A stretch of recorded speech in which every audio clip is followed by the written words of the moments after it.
interest this morning with news coming on that our special guest, Louis Theroux, would be joining us on the show this morning. He's got a new book out. It's called Gotta Get Through This, My Life in Strange Times in Television. But more importantly, next year he will be joining us here in Australia on two shows in Melbourne, January 19th from 1 p.m. and then at 6 p.m. So twice on the one day at the Melbourne Convention Exhibition Centre, hosted by Julia Zemiro. So it'll be fantastic. 2-hour live show uncovering behind-the-scenes secrets as he relives his most famous encounters. And Louis joins us this morning on the line from parts unknown. Whereabouts are you, Louis, in the first instance? And welcome to I'm in Triple A. London, England. Thanks for that little digest. I don't feel like I need to say anything. You've basically done everything. Thank you, Louis. It's coming up to the Say 9 another o'clock rest. news, and we'll leave it at that. Thank you very much this morning.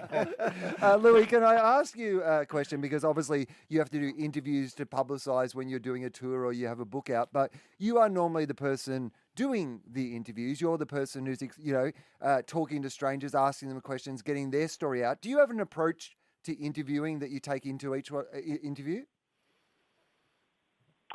I just try and make sure I'm interested in what's going on. I'm lucky that I have my own show. I do stories that I'm interested in.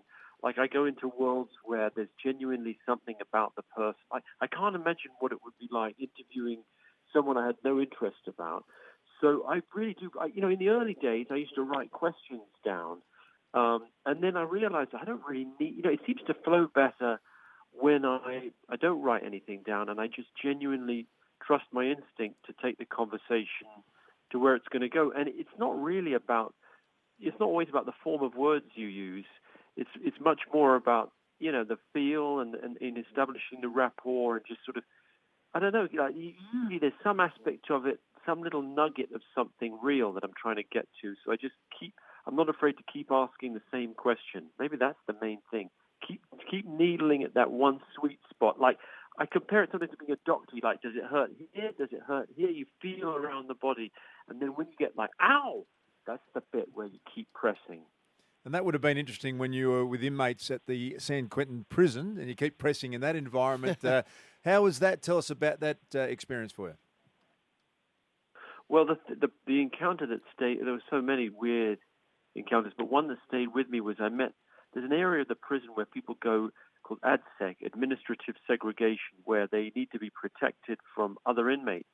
And that can be because they're sex offenders. It can be because they're considered vulnerable because they're gay or transgender, or it can be because they're gang dropouts and they're viewed as snitches who need to be, according to prison politics, they have to be knifed or punished for being snitches.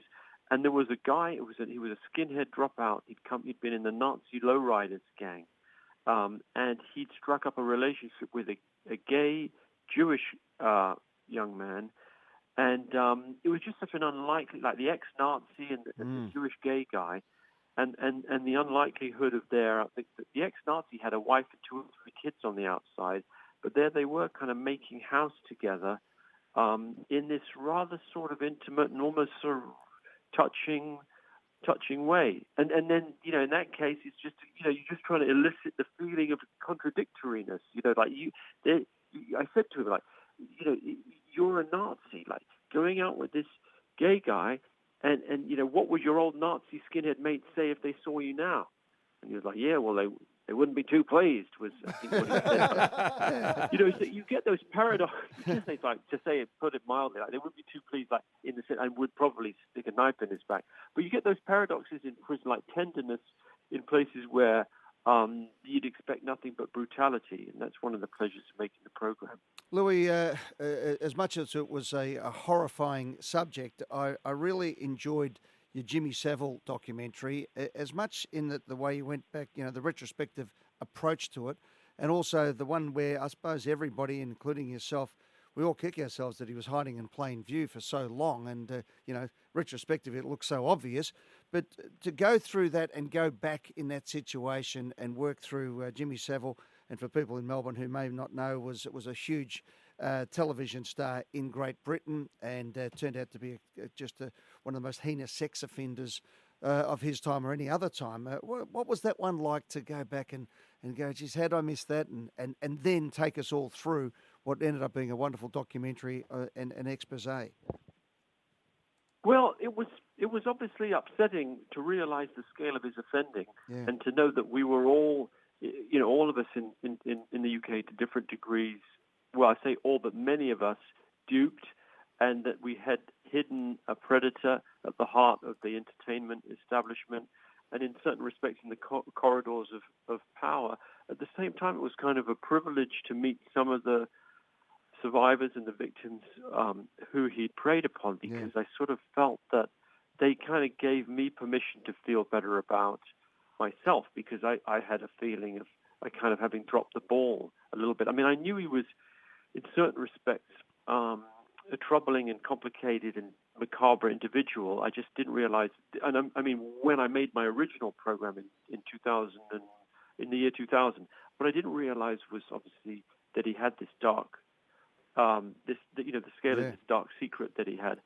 But it's strange the times we live in. Like we see with Jeffrey Epstein and Harvey Weinstein, though he denies the allegations, and there are others who prey upon people and get away with it for years. But I think it's starting to change, and so that's only a good thing, right? Well, Louis, you're in London, and we've got one eye on the television here with the Panorama program and the interview regarding Prince Andrew today. How have things changed, just from your observation? How's the royal family's position been in the last 3 weeks with all this stuff that's coming out and the horrible interview that Prince Andrew did on British television?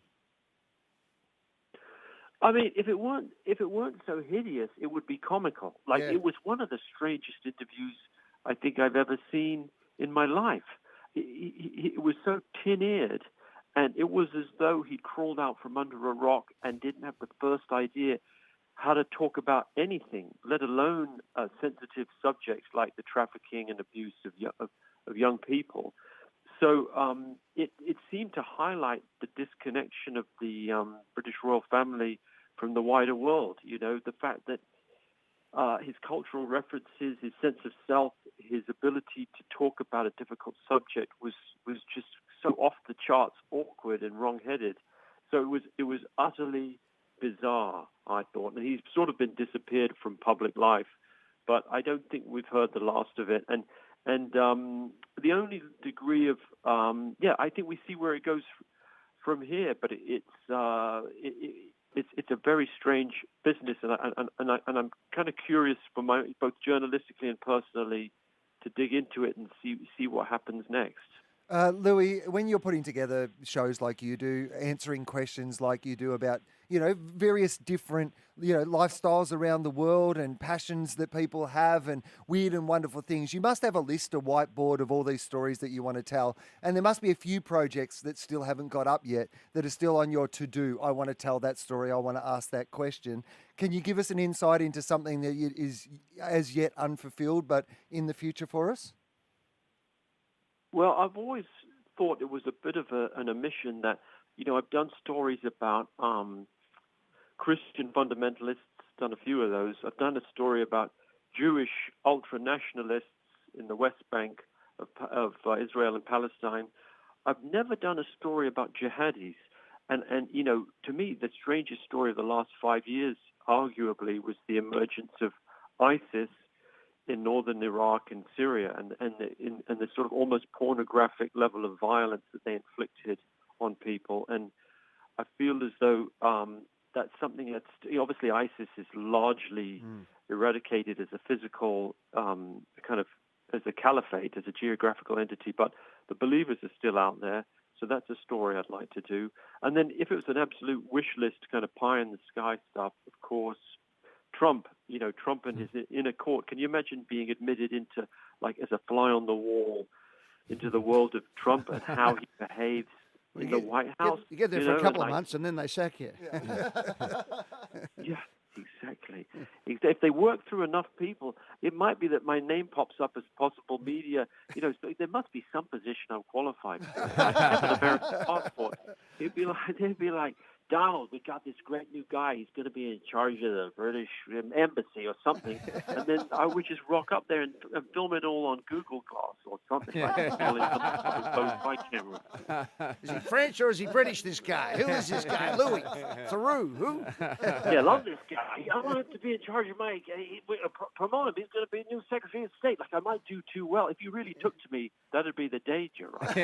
He's big. He rates well. He's got great ratings. He's a man. He's got some ideas about ISIS. Hey, Louis, we really look forward to, hopefully we can see you and speak to you again before the shows on January 19, 2020. May I make a suggestion for those people out there? Ticketmaster.com.au. The tickets are available now. What a wonderful Christmas present would be to head down to the Melbourne Convention Exhibition Centre, January 19th, 1 o'clock show and then a 6 p.m. show hosted by the fabulous Julia Zamiro. Couldn't recommend an afternoon or an evening with better company than to sit there and listen to Louis Theroux go through so many of his great stories and a lot of the stories that hit the cutting room floor as well and some of the background information. Louis, wish you a very Merry Christmas, mate, and thank you very much for joining us here on Triple M's Hot Breakfast. Pleasure. Beautiful, guys. Thanks for having me. See you down under soon. Look forward to it. Yep. Louis Theroux joining us on Triple M's Hot Breakfast. Go to ticketmaster.com.au if you want to catch that. Will be a brilliant afternoon, a brilliant evening. down at Such the a convention. fascinating guy. He's awesome, isn't he? Great. It's always great just to listen to somebody with a great handle on the English language and understanding of things. Just wonderful.